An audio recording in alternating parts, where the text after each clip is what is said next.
네, 안녕하세요. 오늘은 Draw My Life 한번 해보도록 하겠습니다. 지금 눈앞에는 청아랑 이제 제 선물로 받은 케이크가 있는데 그걸 먹어보면서 한번 해보려고 해요. 가면 갈수록 취해서 조금 말이 이상할 수도 있는데 그럼 지금부터 한번 시작해보도록 할게요.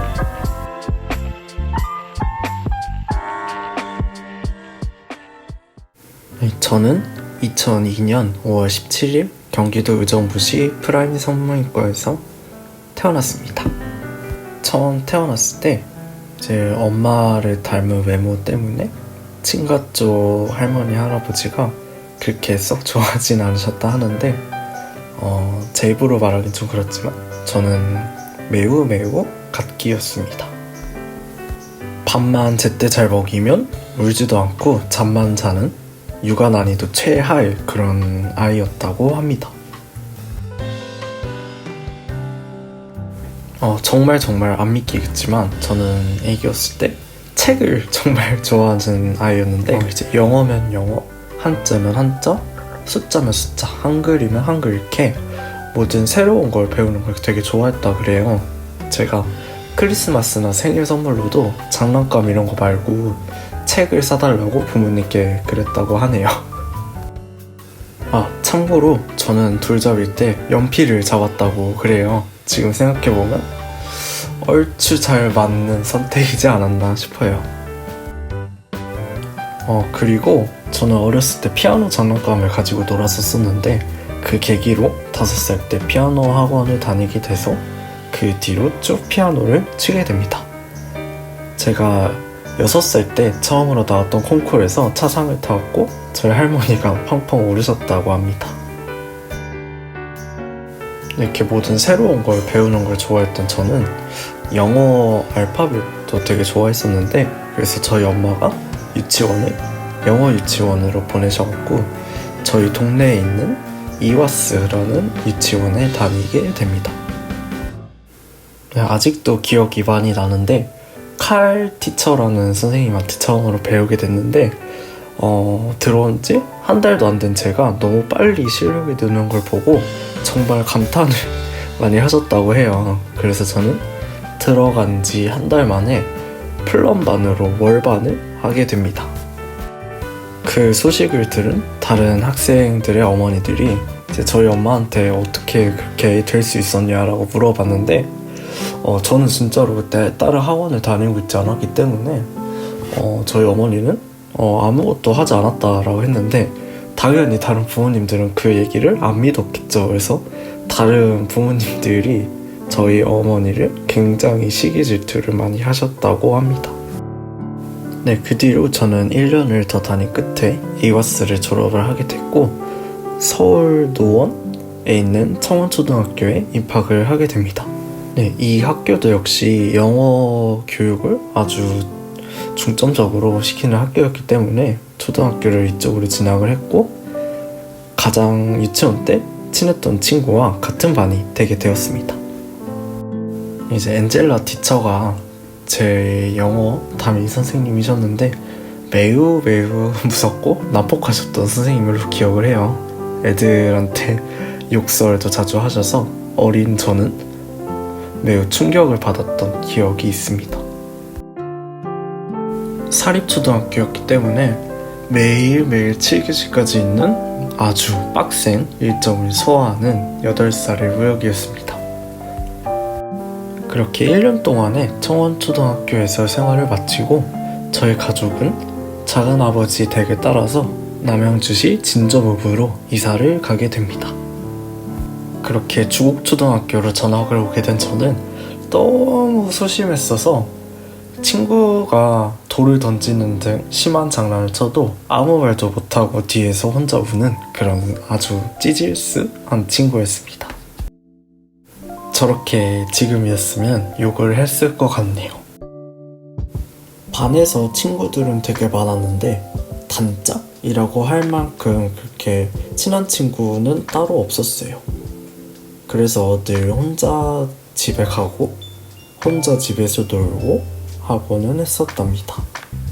그러다가 같은 아파트 같은 동에 사는 다영이라는 친구와 친해져서 맨날 테일즈 런너라든지 도미노라든지 책을 읽든지 이렇게 같이 놀았었는데, 그 친구가 이사를 가버리는 바람에 제가 또 혼자가 되었던 그런 기억이 있네요. 그렇게 특별한 단짝 친구가 없는 상태로 저는 5학년까지 가게 됩니다. 5학년 때도 반에 친구들은 있었는데 특별하게 같이 다니는 단짝 친구는 없었어요. 그런데 어느 날 현장 체험 학습을 캐리비안 베이로 간다는 공지를 듣고 저는 누구랑 같이 가야 되나 많이 걱정을 하게 되었어요. 그때 거기서 재훈이와 인연이 시작되게 되는데요. 재훈이가 저한테 먼저 와서 같이 버스에 앉아서 가자라고 얘기를 해줘서 저는 흔쾌히 승낙을 했답니다. 그래서 서영, 병수, 수민, 재훈 이렇게 저 다섯이서 인연은 아마도 제 기억상으로는 5학년 때부터 시작이 되지 않았나 싶네요. 솔직히 말하자면 그때 옆자리에 앉았던 김재훈이 노래를 시끄럽게 부르면서 다리를 쩍벌하고 앉아있어서 제가 별로 좋아하지 않았던 기억이 드네요. 그렇게 재훈이와 재훈이 친구들이 저를 잘 챙겨준 덕에 걱정이 많았던 저는 캐리비안 베이에 가서 아주 재밌게 놀고 왔답니다. 너무 재밌게 놀았던 나머지 제 물안경이 없어지게 됐는데, 이제 재훈이가 선뜻 나서서 물안경을 찾아주겠다 이러고 이곳저곳 돌아다니면서 막 물에도 들어가면서 제 물안경을 찾아주려고 애썼던 기억이 나네요. 고맙다 재훈아. 근데 그때 찾아준 물안경 내 거 아니었어. 네, 그리고 저는 이제 6학년이 되었는데요. 그때 저희 담임 선생님 얼굴형이 매우 각져 있어서 별명이 팔각쌤이었어요. 그 팔각쌤이 이제 저한테 발표를 많이 시키셔서 매우 적극적으로 제가 거의 맨날 나댄다 싶을 수준으로 맨날 저울저울 하면서 발표를 엄청 열심히 했던 기억이 납니다. 저는 팔각쌤을 진짜 너무너무 좋아했기 때문에 초등학교 졸업식 날에 선생님이 해주신 말씀을 듣고 엄청 엎드려서 많이 울었던 기억이 있어요. 그때 저는 바로 옆에 있는 학교인 주곡중학교에 진학을 하게 됐는데, 처음 사귀었던 친구가 저한테 장난을 되게 심하게 치고 말도 많이 심하게 했어서 그것 때문에 마음고생을 조금 많이 했던 기억이 있네요. 맨날 학교 끝나고 집으로 돌아가는 길에 제가 참 좋아했던 친구였기도 했고, 그 친구는 분명 장난으로 했던 말과 행동인 거를 알았기 때문에 말도 못하고 혼자서 이렇게 울면서 집에 가고는 했답니다. 그러다 9월에 제 인생에 있어서 정말 큰 사건이 하나 찾아오게 되는데요. 제가 첫사랑에 빠지게 되었답니다. 비록 연락을 주고받은 지 3주 만에 잠수 이별을 당하긴 했지만 마음고생이 매우 심했던 기억이 나요. 왜 나는 사랑받지 못하는 걸까? 왜 나는 혼자여야 될까? 이런 자책감? 자존감이 많이 떨어졌었던 것 같아요. 그래서 이 뒤로 사춘기가 좀 크게 찾아왔습니다. 중학교 2학년이 되면서 무단지각, 무단결석, 세탈, 학탈, 무단 조퇴 이런 거 정말 많이 했었는데요. 하지만 또 그만큼 많이 재밌게 학교 생활을 즐겼던 게 또 중학교 2학년 때가 아닌가 싶습니다. 제가 힘들 때 항상 제 옆에서 저를 챙겨준 유빈이랑 지윤이라는 친구가 있었는데, 이 친구들 덕분에 아주 재밌게 중학교 2학년을 보냈던 것 같습니다. 지금 와서 생각해보면 제가 가장 재미있게 학교 생활을 했던 때가 중학교 2학년 때인 것 같아요. 그리고 중학교 3학년이 되었는데요. 반배정을 딱 받고 나서 망했다는 것을 직감하고 있었습니다. 왜냐하면 친한 친구가 정말 단 한 명도 없었기 때문이에요. 진짜 그래서 친한 친구가 없었던 저는 3월 한 달 동안 내내 밥도 안 먹고 엎드려서 잠만 잤던 기억이 납니다. 근데 반에 한 친구가 저한테 먼저 친해지고 싶다고 계속 말 걸어주고 장난도 쳐주고 연락도 해주고 이래서 많이 친해져서 단짝이 되었었어요. 하지만 그 친구와의 관계는 오해와 다툼으로 인해서 그렇게 오래 가지는 못했습니다. 그래서 저는 남은 1년 동안 정말 친구가 없었어요.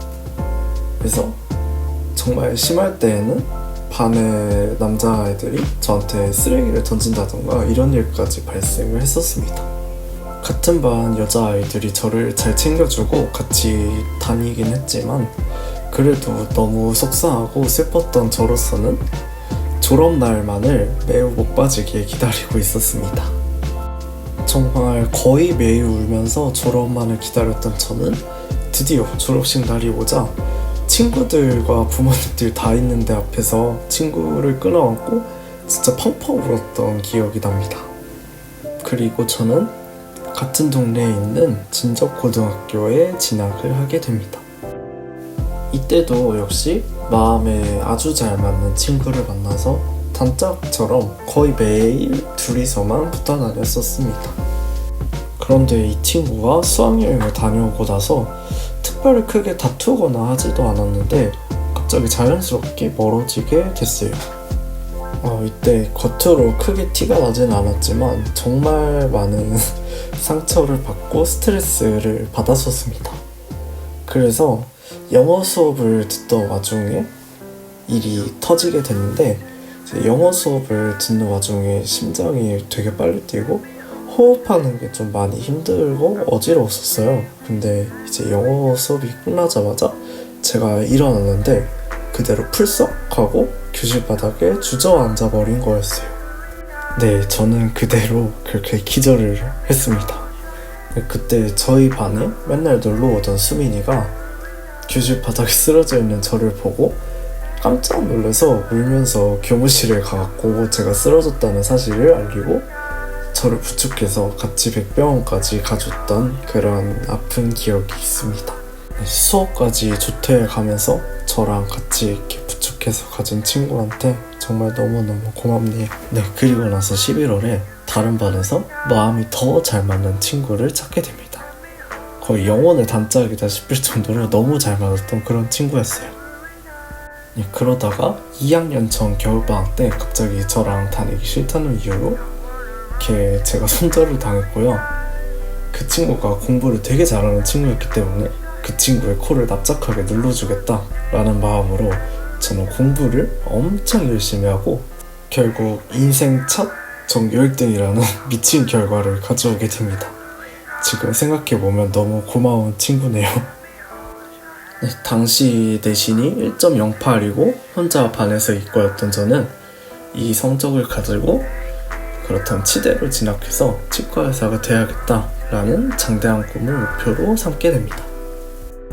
당시 염력반 담임 선생님이셨던 생명과학 선생님께서 저를 굉장히 예뻐해 주시고 많이 아껴주셔서 늘 좋은 격려의 말씀과 응원을 저한테 해주셨던 아주 고마웠던 선생님이 계셨는데 이때쯤에 그 친구와도 다행히 잘 풀려서 다시 같이 맨날 붙어 다니게 되었습니다. 그러던 와중에 제 잘못으로 인해서 9월달쯤에 그 친구와 저는 다시 사이가 멀어지게 됐고 그때 저는 속으로 자퇴를 해야 되나? 라는 생각을 가지게 되었습니다. 어차피 학교에 큰 뜻이 없었던 저는 작년부터 생각해오던 자퇴를 결심을 하게 되고 부모님과 선생님과의 갈등 끝에 결국 자퇴가 11월 모의고사 끝에 확정되게 됩니다. 반장이었던 저에게 몰래카메라와 롤링페이퍼 그리고 케이크를 준비해줬던 저희 반 친구들이 아직도 많이 생각이 나네요. 그때만 생각하면 반장으로서 많이 무책임했던 것 같아서 미안하기도 하고 정말 좋은 기억을 저에게 심어줘서 매우 고마웠던 친구들입니다. 모의고사 성적이 좋았던 저는 자퇴하고 나서도 치대를 갈 수 있겠다는 막연한 희망을 갖고 집에서 아무것도 안 하게 됩니다. 그래서 저는 부모님과의 상의 끝에 강북에 있는 모 학원의 재수종합반에 들어가게 됩니다. 하지만 제 수준에 비해서 내용이 너무 쉬웠고 자습할 수 있는 시간이 너무 적었기 때문에 2주 만에 과감하게 그만두게 되었습니다. 네, 고3 초반에 가족의 문제들이 좀 발생하면서 심적으로 고생을 많이 했었는데 6월에 저희 아주 귀여운 고양이 구찌를 데려오게 되면서 가족들이 행복해지는 그런 계기가 되게 되었습니다. 지금도 이때만 생각하면 정말 구찌를 가족으로 데려오길 잘했다라는 생각이 듭니다. 너무 귀여워요. 가족이 다시 또 의정부로 이사를 오게 되고 암 투병 중이시던 할아버지가 돌아가시게 되면서 저는 9월 모의고사 이후로 공부를 아예 손에서 놓게 됩니다. 그 결과 수능은 아주 처참하게 망했습니다. 부모님께서 2등급이 나왔던 생명과학 빼고 전부 다 1등급이 나왔던 6월 모의고사 성적을 알고 계셨기 때문에 수능 성적표를 받고 나서 부모님은 저에게 반수를 하라고 하셨습니다. 하지만 저는 아직은 놀고 싶은 게 컸기 때문에 일단 기숙사를 신청해서 대학교 기숙사에 들어가게 됩니다. 대학교에 와서 마음이 잘 맞는 친구들을 많이 만났기 때문에 저는 반수를 하지 않고 단국대학교에 남는 것으로 결정하게 되었답니다. 할아버지가 돌아가시기 얼마 전에 수능이 끝나면 꼭 좋은 결과를 가지고 할아버지 다시 뵈러 오겠다라는 얘기를 할아버지랑 했었었는데 9월 모의고사를 보기 전에 할아버지가 돌아가셔서 그 약속을 지킬 수가 없게 되었습니다. 많이 보고 싶은 할아버지가 지금 이 영상을 하늘에서 보시면서 손주가 잘 성장해 가고 있구나라는 것을 꼭 알아주셨으면 좋겠습니다.